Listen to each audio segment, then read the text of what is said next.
Hello दोस्तों, आज की इस वीडियो में आपका स्वागत है। आज की इस वीडियो में हम करने वाले हैं बिहार पुलिस के most important GK GS science जो इस साल 2023 में एग्जाम होने वाले हैं उसकी दृष्टि से बहुत ही महत्वपूर्ण क्वेश्चन है। तो चलिए शुरू कर लेते हैं। देखिए, ये प्रीवियस ईयर क्वेश्चन है, पिछले हर शिफ्ट में कोई ना कोई क्वेश्चन पूछा हुआ है। ठीक है, तो चलिए सबसे पहला क्वेश्चन शुरू करते हैं कि कथकली शास्त्रीय नृत्य किस राज्य में शुरू हुआ था। ठीक है, कथकली शास्त्रीय नृत्य किस राज्य में शुरू हुआ था। ऑप्शन ए कह रहा है कि केरल में, ऑप्शन बी कर्नाटक में, ऑप्शन सी राजस्थान में, ऑप्शन डी तमिलनाडु में। ठीक है, तो इसका करेक्ट आंसर हो जाएगा केरल। ठीक है, जो कथकली नृत्य है वो कहाँ का है, वो है केरल। गरबा, देखिए बहुत सारे नृत्य आते हैं, जैसे गरबा कहाँ का नृत्य है, लोक नृत्य, वो है गुजरात का। ठीक है, झूम उत्तराखंड, ये सारी बहुत सारी आती है। ठीक है, तो आपको याद रखना है, ये बहुत ही इंपॉर्टेंट होता है। ठीक है, चलिए अगला क्वेश्चन शुरू करते हैं। अगला क्वेश्चन, पहली बार परमाणु बम कहाँ फेंका गया था। ठीक है, पहली बार परमाणु बम कहाँ फेंका गया था। नागासाकी में, ऑप्शन बी हिरोशिमा में, option C Tokyo, option D Hong Kong. तो इसका राइट आंसर जो हो जाएगा हिरोशिमा। ठीक है, हिरोशिमा में पहली बार परमाणु बम को फेंका गया था। ठीक है, कहाँ पे, हिरोशिमा में। कब फेंका गया था, देखिए सबसे पहले बता दूं कि हिरोशिमा बम कहाँ फेंका गया था। वो फेंका गया था जापान में, गिराया गया था। किसके द्वारा गिराया गया था, अमेरिका के द्वारा। कौन सी युद्ध के समय, वर्ल्ड वार के समय। ठीक है, जो कब, 1945 में। ठीक है, याद रखना है डेट भाई, क्या 1945 में 5 अगस्त को कहाँ पे गिराया गया था, 7 अगस्त को हिरोशिमा में गिराया गया था, और जापान के हिरोशिमा में, और 9 अगस्त 1945 को नागासाकी में। ये याद रखना बहुत इंपॉर्टेंट है। ठीक है, अगला क्वेश्चन शुरू करते हैं। अगला, युआन किस देश की राष्ट्रीय मुद्रा है। ठीक है, युआन कहाँ किस देश की है। Option A Japan, option B चीन, option C Italy, option D Yugoslavia. ठीक है, तो युआन किस देश की राष्ट्रीय मुद्रा है, वो आपको हो जाएगा चीन की है। ठीक है, युआन, देखिए युआन, ठीक है, हर देश की अपनी अपनी मुद्रा होती है। जैसे भारत की रुपया है, उसी प्रकार अमेरिका का डॉलर, उसी प्रकार ये कहाँ का है, चीन का है युआन। ठीक है, उसको रुपया को कहाँ क्या बोलते हैं, युआन बोलते हैं लोग। ठीक है, चलिए अगला क्वेश्चन शुरू करते हैं। अगला क्वेश्चन कह रहा है कि निम्नलिखित में से कौन सा प्रक्षेपास्त्र वायु से वायु वाला प्रक्षेपास्त्र है। तो option A Prithvi, option B Agni, option C Akash, option D Astra. तो इसका राइट आंसर हो जाएगा ऑप्शन डी अस्त्र हो जाएगा। ठीक है, अस्त्र हो जाएगा। चलिए अगला क्वेश्चन शुरू करते हैं। अगला क्वेश्चन यहाँ पे आ रहा है, लाल रक्त कणिकाओं का औसत जीवन काल कितने दिनों का, मतलब कितने समय को होता है, लगभग में बताना है। ठीक है, तो 100, ऑप्शन है 100 से 20, ऑप्शन बी 100 से 120, ऑप्शन सी 160 से 180, ऑप्शन डी 150 से 200। तो इसका हो जाएगा 100 से 120। ठीक है, लाल रक्त कणिकाओं का औसत जीवन काल कितने दिन का होता है, लगभग 100 से 120 दिन के अंदर तक होता है। ठीक है, अगला क्वेश्चन शुरू करते हैं। अगला क्वेश्चन कह रहा है कि शीत ऋतु में पशुओं के प्रसूति काल को क्या कहते हैं। एस्टिवेशन कहते हैं, ऑप्शन बी रीजेनरेशन कहते हैं, ऑप्शन डी हाइबरनेशन कहते हैं, ऑप्शन डी म्यूटेशन कहते हैं। तो इसका हो जाएगा हाइबरनेशन। ठीक है, चलिए अगला क्वेश्चन शुरू करते हैं। अगला क्वेश्चन कह रहा है, IUCN द्वारा प्रमुख संकटग्रस्त जीवों को कितने वर्गों में वर्गीकृत किया गया है। IUCN द्वारा प्रमुख संकटग्रस्त जीवों को कितने वर्गों में वर्गीकृत किया गया है। ऑप्शन ए 7 वर्गों में, ऑप्शन बी 5 वर्गों में, ऑप्शन डी 6 वर्गों में, ऑप्शन बी डी 4 वर्गों में। तो ये हो जाएगा 6 वर्गों में। कितने वर्गों में किया गया है, 6 वर्गों में।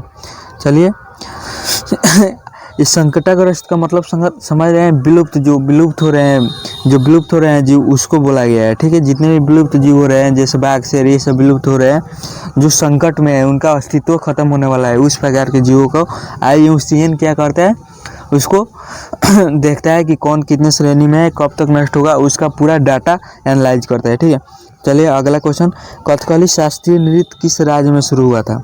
कथकली शास्त्रीय नृत्य किस राज्य में शुरू हुआ था, केरल में, उसके बाद कर्नाटक में, राजस्थान में, तमिलनाडु में। तो कथकली नृत्य जो हुआ था वो केरल में हुआ था। ठीक है, केरल में। चलिए अगला क्वेश्चन, अगला भूमि जल। ठीक है, यहाँ पे भूमि जल कह रहे हैं कि भूमि जल मूल रोमों तक किस दबाव से पहुँचता है। मूल रोमों यानी जड़ों तक। ठीक है, जो भूमि का होता है, जल होता है, वो पौधे के जड़ तक, मूल रोम तक कैसे पहुंचता है, किस दबाव के कारण पहुंचता है? वायुमंडलीय दबाव, कोशिका दबाव, मूल दबाव, परासरण दबाव। तो ये हो जाएगा कोशिका दबाव के कारण, ठीक है, कोशिका दबाव के कारण। चलिए अगला क्वेश्चन शुरू करते हैं। अगला, मधुमक्खियों के प्रजनन एवं प्रबंधन को क्या कहते हैं? मधुमक्खियों के प्रजनन एवं प्रबंधन को क्या कहते हैं? सेरीकल्चर कहते हैं, सिल्विक कल्चर कहते हैं, पीसीकल्चर, एपीकल्चर, ठीक है। तो ये हो जाएगा एपीकल्चर कहते हैं, ठीक है। मधुमक्खियों के प्रजनन को क्या कहते हैं? एपीकल्चर। चलिए चलिए अगला क्वेश्चन शुरू करते हैं। अगला क्वेश्चन कह रहा है कि रक्त के स्कंदन हेतु कौन सा विटामिन आवश्यक है? रक्त के स्कंदन हेतु कौन सी vitamin? Option A vitamin B, option B vitamin C, option C vitamin K, option D vitamin E. तो ये हो जाएगा विटामिन के, ठीक है। स्कंदन के लिए कौन सी विटामिन जरूरी है? तो विटामिन का। अगला क्वेश्चन शुरू करते हैं। लाल रक्त कणिकाओं का औसत जीवन काल, ठीक है, मैंने बताया था कितने दिन का होता है, वो लगभग 100 से 120 दिन का आपको चलिए याद रखना है, ठीक है। अगला क्वेश्चन शुरू करते हैं कि पोलियो की रोकथाम के लिए, ठीक है, यहाँ पे अगला क्वेश्चन है कि पोलियो की रोकथाम के लिए पहली प्रभावी वैक्सीन किसने बनाई थी? ठीक है, जो ऑप्शन है जे एच गिमन, option B Jonas E Salk, Jonas E Salk, option C Robert Edwards, option D James Simpson, ठीक है। तो पोलियो की रोकथाम के लिए वैक्सीन किसने बनाई थी? पहली बार जोन्स ई साल्क ने बनाया था, ठीक है। अगला, मीना माता रोग किस कारण से हुआ था? मीना माता रोग किस कारण से हुआ था? ऑप्शन ए पारा से, ऑप्शन बी सीसा, option C cadmium, option D dust था, ठीक है। मीना माता रोग किस कारण से हुआ था? वो पारा के कारण हुआ था, पारा के कारण। चलिए अगला क्वेश्चन शुरू करते हैं। अगला क्वेश्चन कह रहा है कि निम्नलिखित में से किसको किसी कोशिका में अचल संपत्ति माना जाता है? निम्नलिखित में किसको किसी कोशिका में अचल संपत्ति माना जाता है? कार्बोहाइड्रेट को, ऑप्शन बी वसा को, ऑप्शन सी प्रोटीन को, ऑप्शन डी न्यूक्लिक अम्ल को। न्यूक्लिक अम्ल को कोशिका में क्या माना जाता है? अचल संपत्ति। आपको याद रखना है, अचल संपत्ति बहुत इंपॉर्टेंट क्वेश्चन है गाइज, ये जरूर न जरूर रहेंगे, ठीक है, आपको इसको इग्नोर नहीं करना है, ठीक है। चलिए अगला, और प्लीज़ मेरे चैनल को भी सब्सक्राइब कर देना है। निम्नलिखित में से कौन सा कंप्यूटर नेटवर्क नहीं है? ठीक है, कौन सा कंप्यूटर नेटवर्क नहीं है? ठीक है, कौन सा कंप्यूटर नेटवर्क नहीं है? विस्तृत क्षेत्र नेटवर्क, ऑप्शन ए कह रहा है, ऑप्शन बी कह रहा है स्थानीय क्षेत्र नेटवर्क, ऑप्शन सी व्यक्तिगत नेटवर्क, ऑप्शन डी महानगरीय क्षेत्र नेटवर्क, ठीक है। तो कौन सा ये नेटवर्क नहीं है?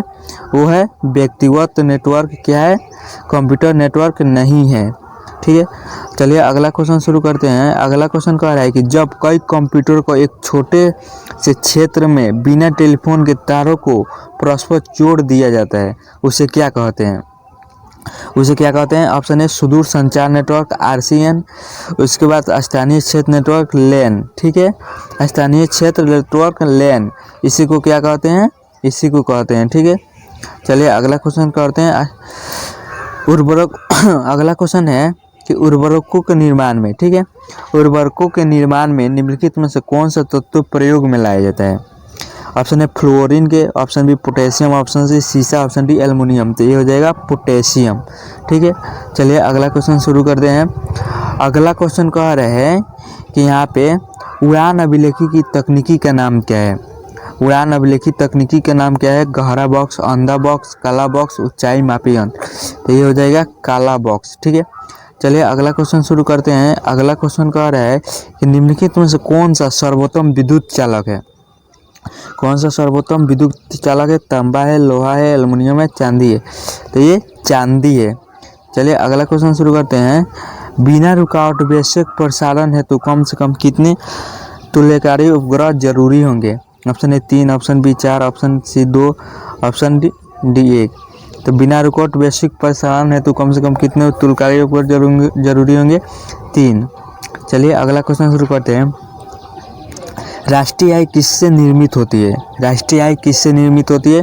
किसी, ऑप्शन ए कह रहा है कि किसी धन उत्पादक गतिविधि द्वारा, ऑप्शन बी किसी श्रमशील गतिविधि द्वारा, ऑप्शन सी लाभकारी गतिविधि द्वारा, ऑप्शन डी किसी उत्पादक गतिविधि द्वारा। तो राष्ट्रीय आय निर्मित होती है किसी श्रमशील गतिविधि द्वारा, ठीक है। चलिए अगला क्वेश्चन शुरू करते हैं। मुद्रा आपूर्ति किसके द्वारा नियंत्रित की जाती है? मुद्रा आपूर्ति किसके द्वारा नियंत्रित की जाती है? योजना आयोग, वित्त आयोग, भारतीय रिजर्व बैंक, व्यापारी बैंक। तो मुद्रा आपूर्ति किसके द्वारा? भारतीय रिजर्व बैंक के द्वारा, ठीक है। चलिए अगला क्वेश्चन शुरू करते हैं। WTO का मुख्यालय कहाँ है? न्यूयॉर्क, दोहा, उरुग्वे, जनेवा। ठीक है, तो ये इसका राइट आंसर हो जाएगा जनेवा। ठीक है, जनेवा। चलिए अगला क्वेश्चन शुरू करते हैं। सर्वोच्च न्यायालय के न्यायाधीश की सेवानिवृत्ति की आयु कितनी वर्ष होती है? तो ये सबको ही पता है कि जो सर्वोच्च न्यायालय की होती है उनकी किसी भी जज की होती है क्या, 65 वर्ष तक वे अपनी सेवा का काल में रह सकते हैं। ठीक है, उसके बाद अगला क्वेश्चन कह रहा है कि राष्ट्रीय एकता परिषद का अध्यक्ष कौन होता है? ठीक है, राष्ट्रीय एकता परिषद का वे कौन होते हैं? वे प्रधानमंत्री जी होते हैं। ठीक है, प्रधानमंत्री। अगला क्वेश्चन शुरू कर रहा है। अगला क्वेश्चन कह रहा है कि भारत के किस राज्य को चावल का कटोरा कहा जाता है? ये किसको कहा जाता है? राइस बाउल का। तो वो आंध्र प्रदेश को कहा जाता है। सबसे ज़्यादा चावल कहाँ पे? आंध्र प्रदेश। ठीक है, तो चलिए चावल का कटोरा। चलिए अगला क्वेश्चन शुरू करते हैं कि पंचशील के, ठीक है, पंचशील के सिद्धांतों का प्रतिपादक कौन था? महात्मा गांधी थे, उसके बाद पंडित जवाहरलाल नेहरू, दयानंद। तो ये हो जाएगा पंचशील के सिद्धांतों का प्रतिपादक थे पंडित जवाहरलाल नेहरू जी। अगला क्वेश्चन कह रहा है कि किसी राजनीतिक दल को पंजीकृत दल की स्थिति पाने के लिए कम से कम कितने प्रतिशत मत पाने चाहिए? एक राजनीतिक दल को पंजीकृत दल की स्थिति पाने के लिए कितने परसेंट की मत पाना चाहिए? 4% की। ठीक है, 4%। चलिए अगला क्वेश्चन शुरू कर रहे हैं। भारत के नियंत्रक एवं महालेखा परीक्षा का कार्यकाल कितने वर्षों का होता है? 6 वर्षों का। नियंत्रक एवं महालेखा परीक्षा 6 वर्षों का। ठीक है, चलिए अगला क्वेश्चन कर रहे हैं। अगला क्वेश्चन बहुत इंपॉर्टेंट है। ओजोन परत कहाँ पाई जाती है? ठीक है, ओजोन परत कहाँ पाई जाती है? ऑप्शन ए क्षोभमंडल, ऑप्शन बी आयन मंडल, ऑप्शन सी समताप मंडल, ऑप्शन डी बहिर्मंडल। तो जो ओजोन परत पाई जाती है वो समताप मंडल में पाया जाता है। ठीक है, चलिए अगला क्वेश्चन शुरू करते हैं। केप ऑफ गुड होप के रास्ते भारत तक के समुद्री मार्ग की खोज किसने की थी? Vasco da Gama, option B Amundsen, option C Christopher Columbus, option D Jim Corbett. तो ये हो जाएगा वास्को डी गामा। चलिए अगला क्वेश्चन शुरू करते हैं। भारत में राष्ट्रीय आय का आकलन सबसे पहले किसने किया था? दादा भाई नौरोजी, महालनोबिस, बीके राव। तो ये दादा भाई नौरोजी ने। ठीक है, दादा भाई नौरोजी ने किया था। ठीक है, तो चलिए आपसे रिक्वेस्ट है कि प्लीज़ चैनल को सब्सक्राइब कर दीजिएगा और वीडियो को भी लाइक कीजिएगा, अपने भाई को भी सपोर्ट कीजिएगा। थैंक यू दोस्त।